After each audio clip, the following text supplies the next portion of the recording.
pessoas naturais e pessoas jurídicas. Então, de cara, eu vou te falar. Qual a diferença dessas duas pessoas? Vamos puxar aqui. Aqui eu tenho a pessoa natural, que é a pessoa física, e aqui a pessoa jurídica. Então, basicamente, a personalidade dessa aqui, a questão da personalidade, vamos colocar aqui, a personalidade é a primeira questão que vai ser cobrada aí. E você vai perceber que a personalidade depende do nascimento com vida. E até esse momento, tá? Ela é chamada de nascituro, tá? E aí, a pessoa jurídica, o nascimento, tá? Aqui também tem um nascimento, né?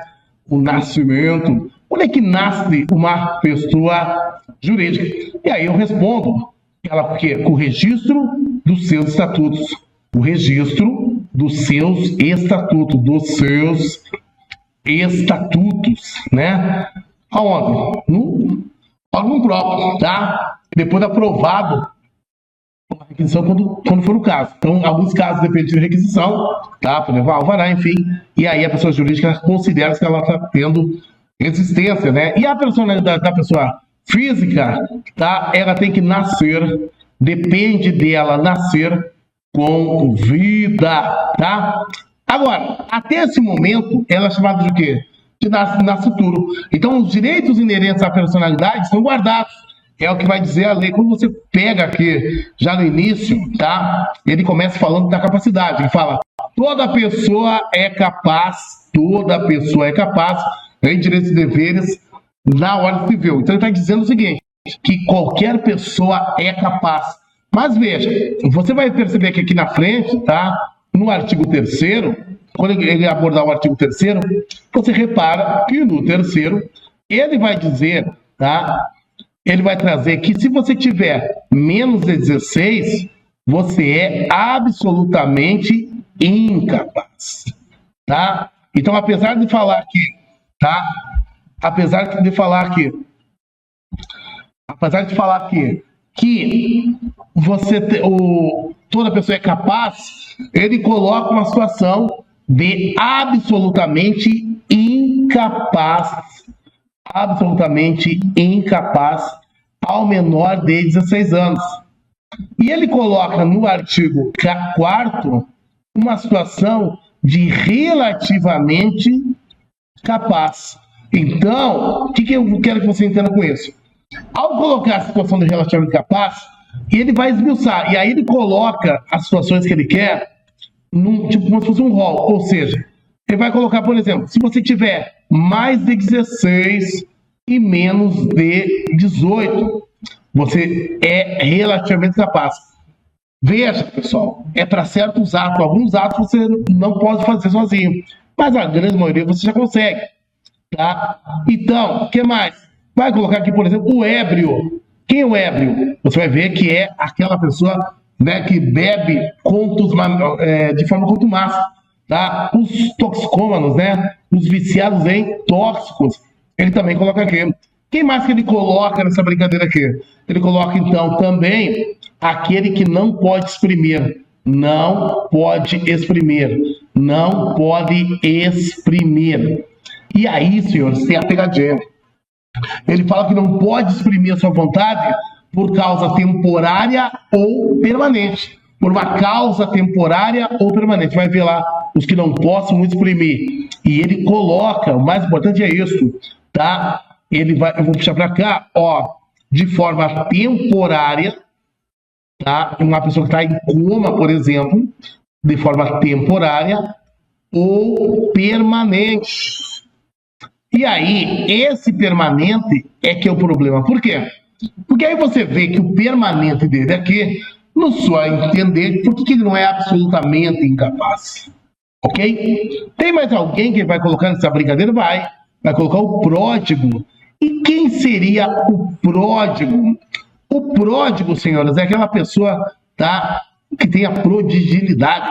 Pródigo, que bota tudo fora, tá? Aquela pessoa assim que coloca tudo fora, ou seja, que não tem o domínio das suas coisas, e aí ele é considerado relativamente... Por que isso aqui? A família, quando faz uma espécie de uma interdição dele, né? Para que ele não perca o resto. Essa é a verdade. Então, a partir do momento em que você pega e faz o registro, tá, dessa incapacidade relativa, para certos atos ele terá que ser acompanhado. Para outros, não. A pessoa tem uma vida normal, vai frequentar ambientes, enfim, mas quando ela for, aonde que ela é problemática? Na questão que envolve patrimônio. Então, para isso, tá, escrever aqui com letras que dê para entender. Pródigo. Agora sim, entendi. Muito bem, e aí, vamos ver o que ele fala aqui.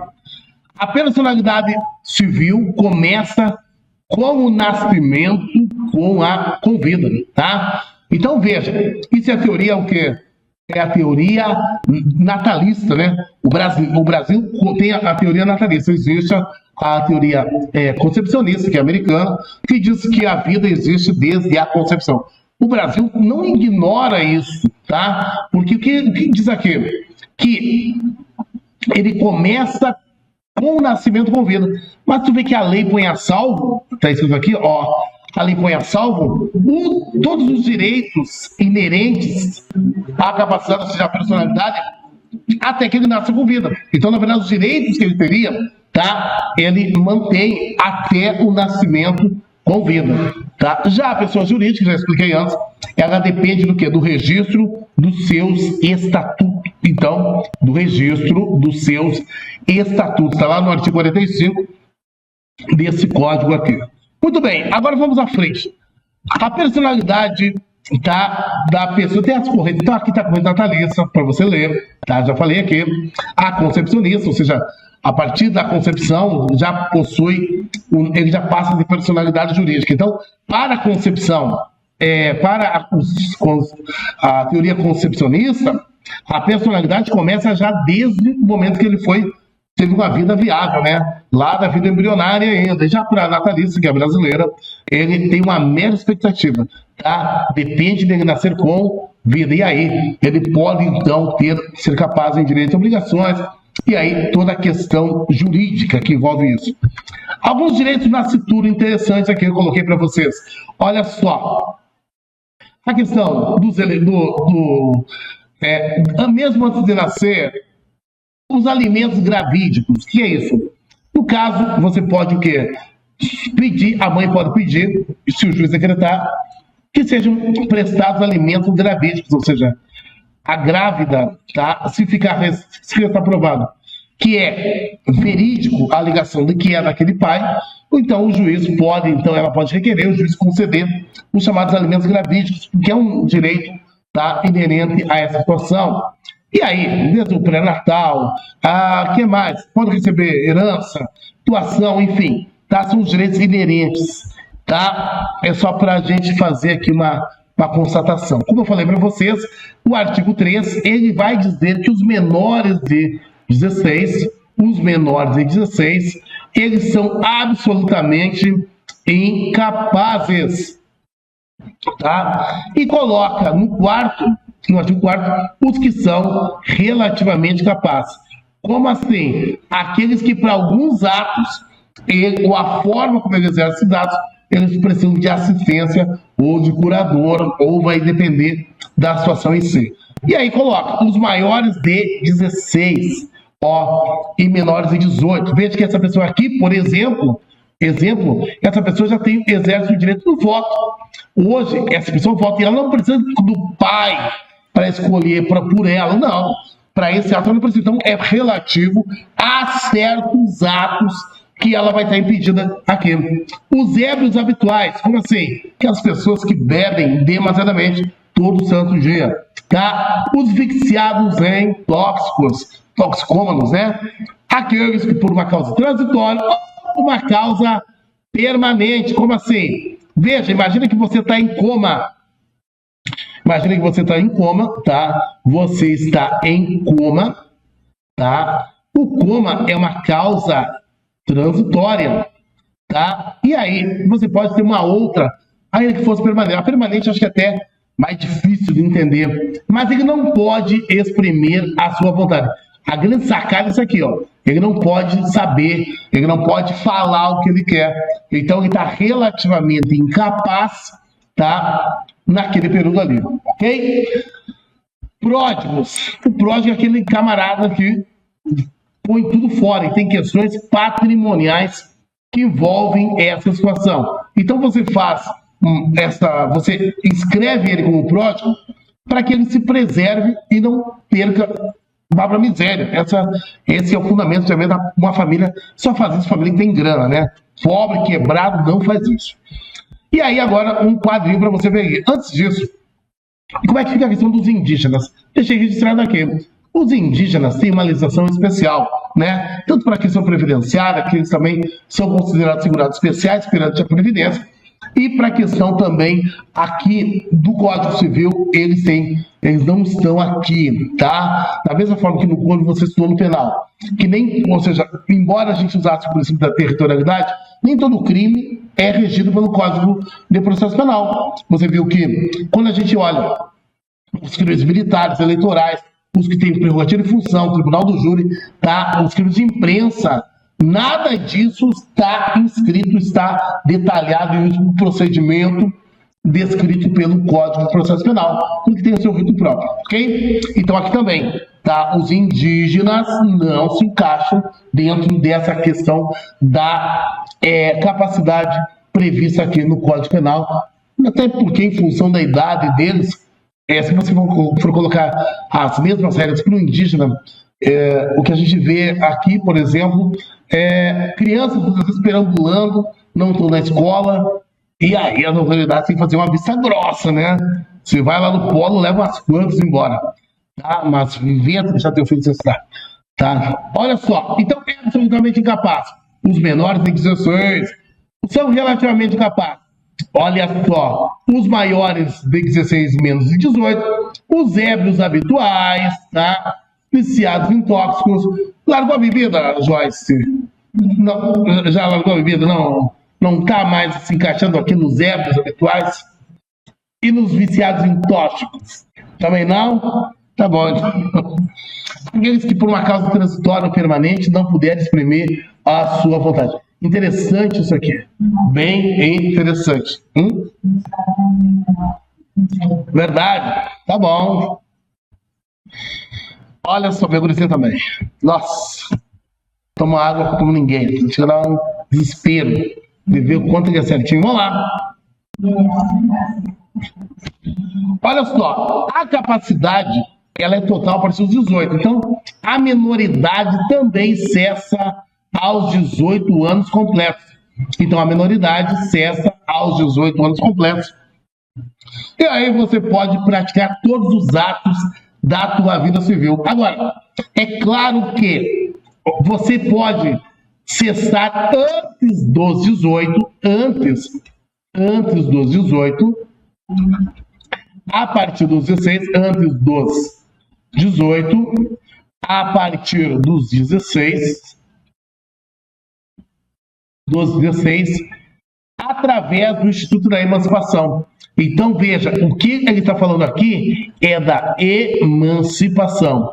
E essa emancipação, ela pode ser dada tanto pelos pais como pela justiça.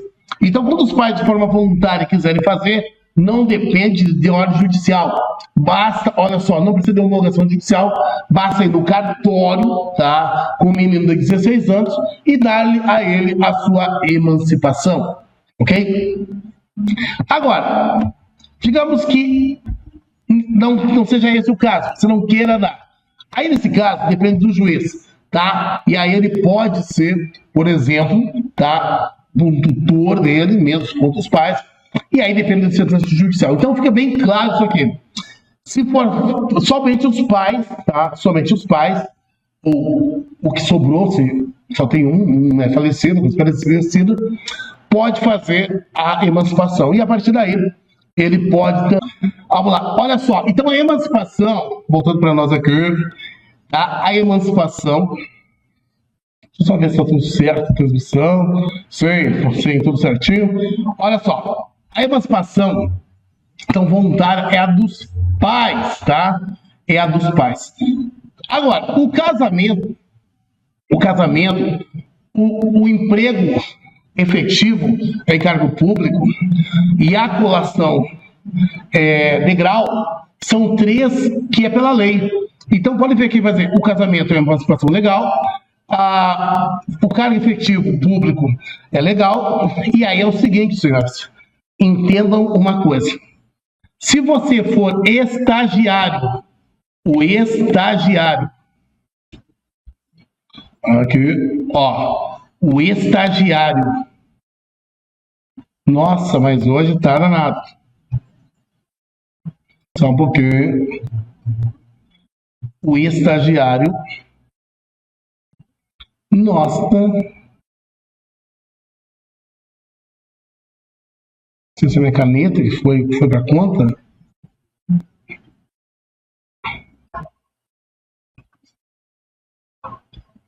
Ó, o estagiário que faz, por exemplo, nas repartições públicas,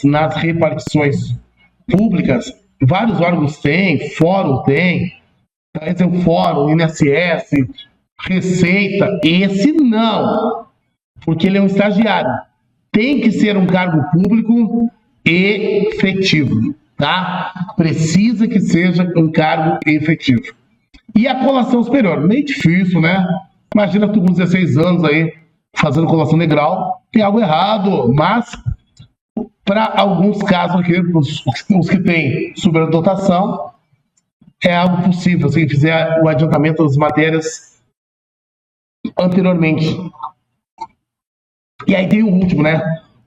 Quando ele vive das suas custas, ele cria um pequeno negócio, esse pequeno negócio prospera e ele passa, tá? Ele tem que ter 16 anos, se manter com economia própria. Então, ele exerce o comércio. Então, eu posso falar para vocês que a emancipação, ela pode ser dada pelos pais. O casamento também, já que o casamento é a partir dos 16, tá? Também é uma forma de emancipação. Também o emprego em cargo público efetivo. Também a colação de grau.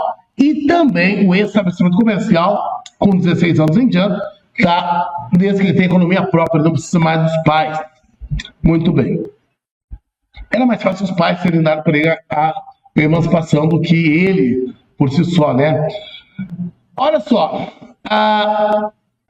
o indivíduo passa a ter mais capacidade, tá? Mas não se torna maior de idade. A emancipação, isso que é importante. Veja, ele não fica maior, ele não atinge a sua menoridade. Vai responder, não, assim, ó, isso aqui é para efeitos civis, né? Criminalmente ainda é pelo ECA, tá? Então, assim, ó, uma pergunta aqui do presencial, em caso de crime, ele é menor, tá? Em caso de crime, ó, em caso de um crime, tá? É o tempo do crime é menor. Ele vai responder perante o ECA. E o ECA tem o quê? Aquelas medidas socioeducativas, que são obrigação de reparar o dano, que mais? Inserção em semi-liberdade, prestação de serviço à comunidade, inserção em semi-liberdade, liberdade assistida e internação. É isso? Vamos lá. Tipos de emancipação. Aí a voluntária, a judicial e a legal. Veja, a voluntária é feita pelos pais. Essa aqui é feita pelos pais, tá? Então os pais podem fazer. A judicial, o nome que eu tô falando é o juiz, é aquela em que na auxílio dos pais tem que ter um tutor, tá? É por meio de um tutor. Então, se ele estiver falando de uma judicial, é porque tem um tutor do meio aqui. E a legal é aquela de forma automática, tá? Por quê? Casamento, quais são elas? Se você for ver aqui, ele vai dizer as que são legais, seria o casamento, tá? O casamento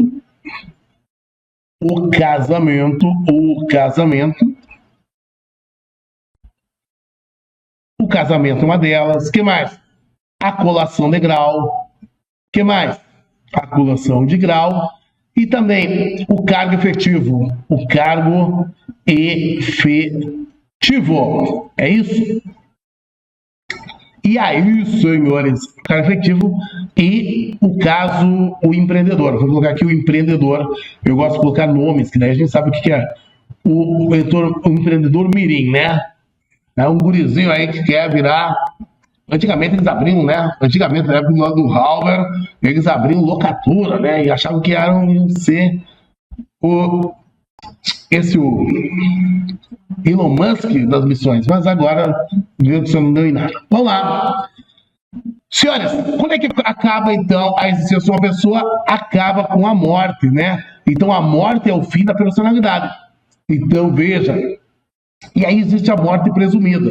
Como assim? Imagina que uma pessoa sumiu no mundo, tá? Mas aí deixou a situação toda enrolada, né? Tem a questão de bens envolvida, a questão de espólio, a questão de situação jurídica das pessoas que ficam enroladas. Então pode acontecer. Então existe a chamada o quê? Morte presumida, tá? E aí a morte presumida, o que eu preciso saber para o meu concurso? A morte presumida pode ser com a declaração de ausência, com a declaração de ausência e sem a declaração de ausência, ok? Então, a declaração de ausência, ela precisa, vamos dizer assim, um pouco mais de é uma situação em que você tem que pegar uma sentença judicial, tem uns prazos aqui para produzir efeitos. Então, veja bem, aquela que é sem a declaração de ausência. A sem a declaração de ausência, o que eu posso falar para você é o seguinte, é esse caso aqui, ó, quando é provável, né? É preciso que seja provável, tem que ser provável que ele morreu, tá? Em função do risco de vida. Uma pessoa que estava, por exemplo, agora, vamos imaginar, tá? Uma pessoa aqui que a gente conhece, vamos pensar aqui, a Joyce. A Joyce tivesse ido para Tailândia, tá? Agora, há 15 dias, passear, quando deu aquele terremotozinho de 7,7 de escala, da escala Richter, e que eu vi um prédio inteiro, deixa eu ver, absurdo, tá? Mais de 10 mil mortos, segundo os indicativos da Cruz Vermelha e também de organismos internacionais, Estados Unidos, enfim, o pessoal que saca aí da população que vive esbiladão dos países dos outros.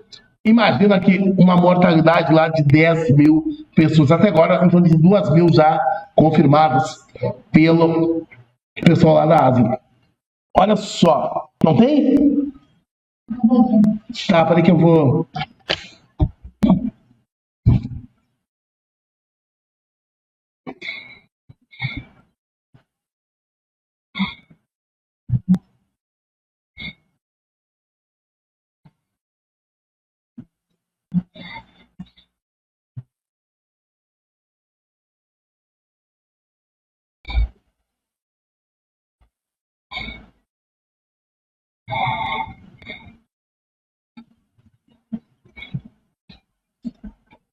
Ok, olha só.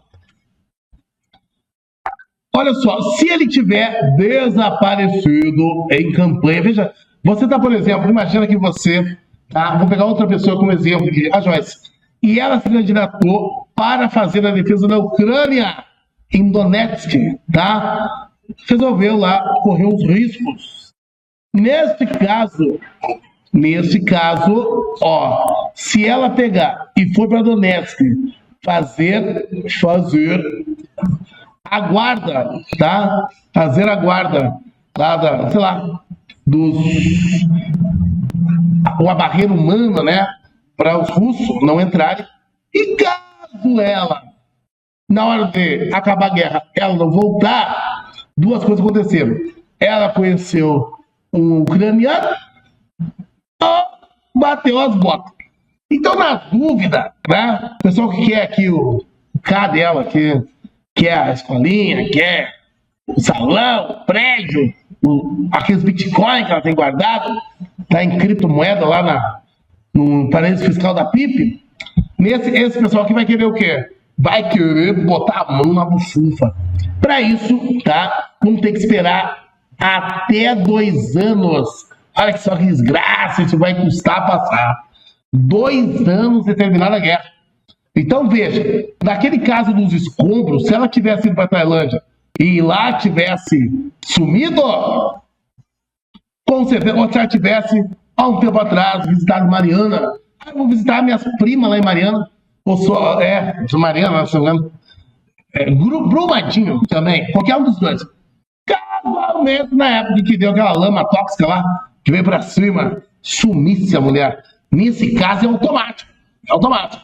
Agora, no caso, se tivesse ido lá para o Iraque, para o Irã, lá para o grupo Hamas, para Israel, tem feito faixa de Gaza, ou para a Ucrânia, nesse caso, 2 anos teria que esperar, tá? Para começar a brincar com essa declaração, para poder mexer com a papelada, né? Fazer uma abertura provisória da sucessão, para o casinho lá, claro, já vão botar uma mãozão no carro, isso é meu, né? Isso é meu, tá? E aí, não vou dizer, afinal, cuidar muito, tá?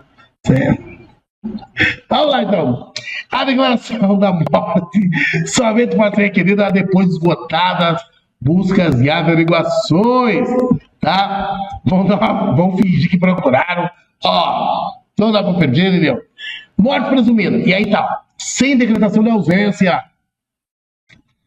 Ó, quando for extremamente provável. Por quê? Porque ele estava em risco de vida. Ele estava em risco de vida. Então, é o caso da Tailândia lá.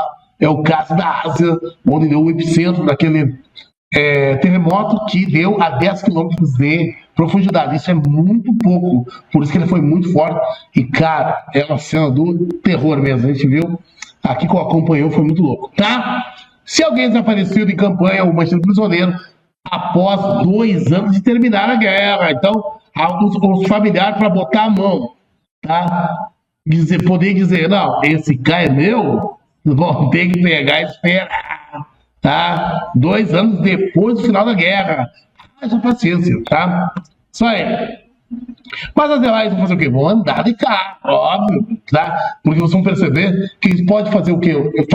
Uma prestação de calção, tá? Pode ser que eu coloco. Eles vão prestar um calção, obrigado. E aí, eles vão prestar um calção e pode pegar, e pode, como ali, se não me engano, é só um, né? Ah, então aí nem tem calção nenhum. Já tem, talvez vai aparecer um agregado, tá? Nesse carro. Vai aparecer um agregado. Já vai começar a falar, vamos porrar aqui lá.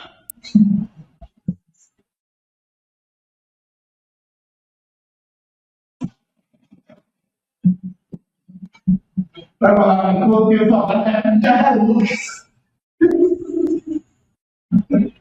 Ai, meu Deus do céu.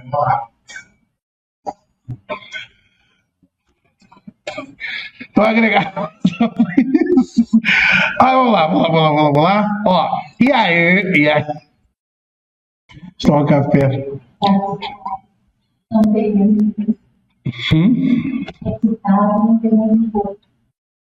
Pois é, não, mas tô falando, na hora, chega lá, ó, onde estiver tu enxergando só com o bracinho pra fora no teu casinho, ó.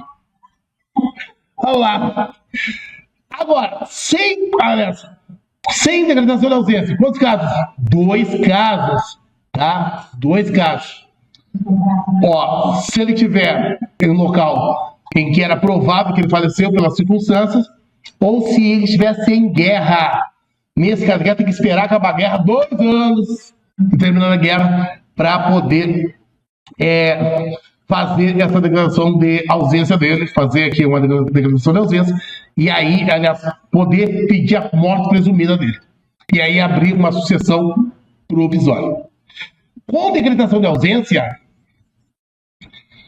aí é complicado. Por quê? Após a decretação da ausência, tem que esperar 10 anos. Depois de transitada em julgado. Olha só o que está dizendo aqui. 10 anos depois de passar em julgado a sentença, concede a abertura da sucessão provisória, poderão os interessados requerer a sucessão definitiva. Nossa, vai levar 10 anos para o casinho passar por nome do rapaz. Isso é muito sacanagem, tá? Maldade demais. Né? Vai estar limpo, porque a lavagem lá todo dia, tá?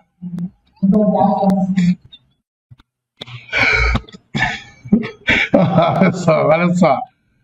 Pode-se requerer a sucessão definitiva, também provando que o ausente já tinha 80 anos. Aí não vai dar certo, porque tá? E que faz 5 anos que não tem mais notícia dele, tá? E aí Essa é a ideia. Eu estou dizendo que se você tiver 80 anos, já deveria ter ido se encontrar com o Jéssica, porque é isso que ele está falando. Tipo assim, pessoal, você não entendeu? O que ele está falando é o seguinte: após a decretação da ausência, você abre